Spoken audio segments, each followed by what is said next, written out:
The narrative begins by following a therapist named Henry, who barely pays attention to his patient while drawing dream catchers on a notepad. As Henry demonstrates knowledge of details the patient never revealed to anyone else, the man leaves the office disturbed by the doctor's supposed clairvoyance. Next, the doctor opens a drawer, takes out a revolver, and considers ending his own life. However, he stops and ends up firing at the wall of the office. Shortly after, he receives a call from Jonesy, a childhood friend, proposing a reunion with their old companion Duddits, since it had been a long time since the friends had gathered. Jonesy works as a history teacher and talks to a scholarship student whom he knows cheated on an exam. Noticing the boy's worn shoes and realizing his difficult situation, he decides to overlook the cheating, leaving the student confused as to how the teacher was so sure of what had happened. Pete, another member of the group, is a car salesman, and a certain attractive woman enters the dealership asking for help after losing her keys. Pete calls her by name, claiming to have guessed it, and mentally retraces her steps with a simple gesture of his fingers, precisely indicating the puddle where the keys fell. Frightened by the accuracy with which he describes the events, the woman refuses the dinner invitation and leaves quickly. The last member of the group is Beaver, who quit smoking and constantly chews toothpicks to control his oral compulsion. He calls Jonesy to warn him that he has been having bad premonitions and that he should be careful. Later, after leaving work and walking toward home, Jonesy begins to hear voices inside his own mind, and with an expressionless face, walks straight into the middle of the street, where he is struck by a car. Already in the ambulance, he has a vision of Duddits, who warns him to be careful with something called Easter Gay. 6 months later, the four friends are reunited on their traditional annual hunting trip in Maine, with Jonesy having survived the accident and recovered in a strangely rapid way. While Pete and Beaver prepare the meal, Jonesy tells Henry that on the night of the accident, he saw Duddits across the street, waving and conveying the certainty that he loves the four friends and would never do anything to hurt them. That same night, they talk while reminiscing about the past and discuss the so-called memory warehouse, a mental space where they can store information to access later. However, since Jonesy accumulates too much knowledge, he needs to erase old memories to make room, preserving the most important ones in a secret office inside that warehouse. The friends comment that they have not seen Duddits for a long time and make a toast in his honor, calling him their dream catcher, before the narrative shows a flashback explaining who Duddits is and how they all met. When they were children, the four boys were playing together when they found scattered clothes and a lunchbox belonging to a disabled boy named Duddits, who had been stripped and injured by a group of bullies. They threatened to tell everything to the bullies' parents, frightening them by mentioning Pete's name, known as the fastest boy in town and capable of running all the way home if necessary. After the bullies leave, Beaver sings a song to calm Duddits before they all accompany him home, sealing a friendship that would last a lifetime. With a strong snowstorm forecast approaching, Henry and Pete go out to get supplies for the night, while Beaver and Jonesy head out to hunt. Suddenly, Jonesy encounters a disoriented man named Rick in the forest. He takes him to the cabin and settles him under a dream catcher, noticing that the stranger appears ill and has a strange reddish rash on his skin. Beaver returns and questions Rick directly about the marks, but he says only that he suffers from allergies. Soon after, he begins burping and passing gas uncontrollably, leading the two to decide to let him rest, unaware that something is moving inside his stomach.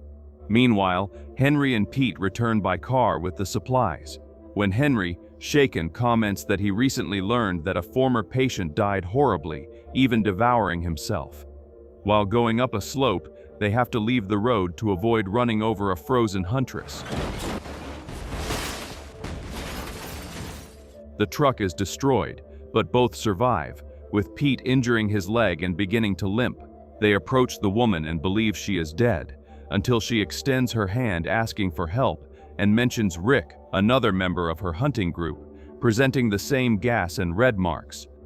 Unable to take her back to the cabin, Pete decides to stay with the woman to keep her warm, while Henry heads out on foot in search of medical help. Upon returning with Jonesy and Beaver, they realize that all the animals in the forest, predators and prey alike, are running desperately in the same direction, sparking the group's curiosity about what might be causing the flight, while the strange red rash reappears. An army helicopter flies over the area and announces that the location is now officially a quarantine zone. When the aircraft moves away, the commander of the operation is revealed to be the unstable Colonel Abraham Curtis. The friends enter the cabin and follow a trail of blood left by Rick, which goes from the bedroom to the bathroom. When they ask what is happening, he responds from behind the door that he is not bleeding. They force their way in and find Rick dead, sitting on the toilet, covered by a reddish growth. The body falls, exposing a second orifice in his body, and a strange creature is seen inside the toilet.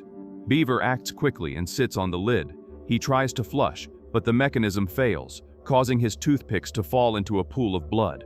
Shaken, Jonesy leaves Beaver alone to fetch duct tape from the tool shed. In the meantime, Beaver notices some dry toothpicks, tries to resist the urge, but ends up stretching too far to grab one, at which point the creature breaks free and latches onto him. An alien worm nearly a meter long begins attacking him when Jonesy returns with the tape. Beaver holds the monster back to prevent it from reaching his friend, sacrificing himself in the process. Jonesy manages to trap the worm in the bathroom, but the doorknob breaks and the creature escapes, sliding into the body of a large alien known as Mr. Gray. Jonesy questions his intentions, but Mr. Gray reveals his true nature, a parasitic alien macrovirus, and takes possession of Jonesy's body. He then uses it to take a snowmobile and cross the storm with apparent enthusiasm. In parallel, an elite military force specialized in extraterrestrial threats isolates the entire town under Curtis's orders, trying to contain those contaminated by the entity they call the Ripley. His right-hand man and loyal friend, Captain Owen, joins him for a final celebration, as Curtis plans to retire after the mission and hand over command to the captain. Curtis explains that the threat takes the form of a smooth-skinned gray alien, because that is the image humans find most acceptable. When a young soldier allows a mother to leave the quarantine area, Curtis shoots him in the hand as an exemplary punishment. He then gifts Owen with the pistol he just used, and both plan a triumphant conclusion to the operation. While waiting for rescue, Pete passes the time talking to the frozen huntress, unaware that she is already dead and has expelled a worm that begins to approach him. He comments on the telepathic powers they all developed, called the Line, attributed to Duddits, and wonders if his friend might actually be an alien sent to Earth to warn them of a greater danger. When he steps away to urinate, the worm appears and attaches itself to his genitals. In desperation, Pete throws himself onto the campfire and uses the flames to get rid of the creature, which attacks him violently, forcing him to burn it with a flaming log. Henry, walking through the forest, is encouraged when he hears the sound of a snowmobile approaching, but receives a telepathic warning from Jonesy to remain hidden. Mr. Gray begins communicating with Jonesy inside his mind, after searching his memory warehouse and all his mental records. Even so, he shows confusion when Jonesy utters the name Mr. Gray, not understanding how he had access to that information. Minutes later, Gray reaches Pete, realizes that he barely managed to kill the worm, and tries to force him to use the line to find an escape route, resorting to threats when he resists. Now infected by the Ripley, Pete guides Mr. Gray toward the highway, while Jonesy watches everything from inside his mental warehouse, trying to keep the invader away from his secret office, and being fortunate that Gray has not yet discovered his files on Duddits. Henry returns to the cabin and finds the place completely overtaken by the Ripley, a fungus that spreads rapidly and covers everything, including Beaver's lifeless body. He realizes that the worm responsible for his friend's death protects a nest of newly laid eggs. Henry destroys the creature, but upon noticing that several larvae have already hatched, he sets the entire cabin on fire, burning everything, including the dream catcher the friends made together in childhood. In a flashback, when they were still children, after discovering Duddits' tracking ability, they used him to locate a missing girl. Duddits asked whether they would save the world from Mr. Gay, but the boys understood mystery and simply agreed. Instead of directly indicating the girl's location, Duddits granted them the line, Thus, all of them acquired telekinetic powers and managed to find the girl alive inside a well. In the present, Curtis and Owen fly over Henry, leading an aerial attack in a large forest clearing. They begin to hear telepathic pleas from the aliens, begging for mercy, but ignore the requests and proceed to the site where the extraterrestrial ship crashed. The creatures appear as thin, gray human figures, signaling for help, while the helicopters decimate most of them with missiles and machine guns.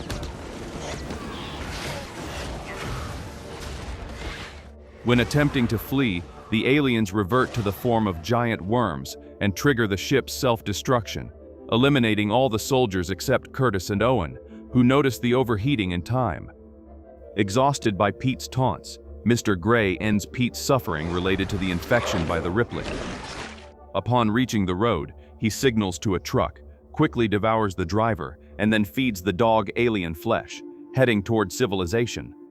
Jonesy takes advantage of this interval to gather all the memories he has of Duddits and hide them in his secret office before Gray notices their absence. Henry arrives at the quarantine camp, surrounded and filled with hundreds of infected people, as well as many still healthy. He reads the minds of Curtis and Owen as they discuss the intention to exterminate all those isolated. Owen opposes the killing of innocents, but continues to follow orders. Henry confronts Owen when he sees him leaving, mentions his wife and daughter by name, and recalls the last words of his deceased father, gradually convincing him to stop the massacre. As a result, Curtis is removed. The regular army takes control of the operation, and Owen removes Henry from the camp, unaware that the gift given by Curtis was actually a tracker that the colonel uses to secretly continue his mission. Henry goes to Duddits' house in Derry to understand why Mr. Gray fears his friend so much. He deduces that Jonesy was not completely dominated because he died in the accident months earlier and was reanimated, which transformed him in some way. Upon arriving, they find Duddits' mother waiting and discover that he was diagnosed with cancer, using the lunchbox to store his medication. They hide the truth from her, but the mother allows Henry to take Duddits, for she has not seen him so happy in a long time, and does not want him to die isolated in his room. Aware that she may never see her son again, she tearfully asks him to go save the world. Duddits reveals to Henry that Mr. Gray is heading to the reservoir with the goal of contaminating the water with alien larvae, stating that a single worm would be enough to infect the planet. He then makes contact with Jonesy, alerting Gray for the first time to his presence on Earth. Duddits never told his friends about Gray, not because of communication limitations, but to prevent any information about him from being stored in their memories and extracted. Curtis leaves the camp in his attack helicopter, and the three fronts converge on the city's water supply system. Mr. Gray arrives first at the reservoir and attempts to insert his dog's nest into the supply. Henry and Owen arrive shortly afterward. Owen decides to enter alone as the only one trained, but ends up ambushed by his former mentor. Curtis mortally wounds Owen with the helicopter, but Owen manages to use Curtis's own pistol to bring down the aircraft, killing both on sight. With no alternatives, Henry takes Owen's weapon and asks Duddits to wait in the car. Inside the reservoir pump house, the parasite emerges from the dog as soon as Henry enters, and he manages to thwart Gray's plan by killing the creature. Mr. Gray tries to deceive Henry by speaking as if he were Jonesy, claiming that the alien is gone and that only the friend remains, all to buy time and allow the last worm to reach the water. At that moment, Duddits confronts Gray, who abandons Jonesy's body and reveals his true form. He knocks the humanoid down with ease and impales him with his tail, but both engage in combat, and Duddits reveals himself to be an alien of another race, piercing Gray from behind. The two beings become enveloped in a large cocoon, which explodes into a cloud of red dust resembling a dream catcher. The film ends with Henry realizing that his friend was always himself, while the last worm of the Ripley is crushed by Jonesy.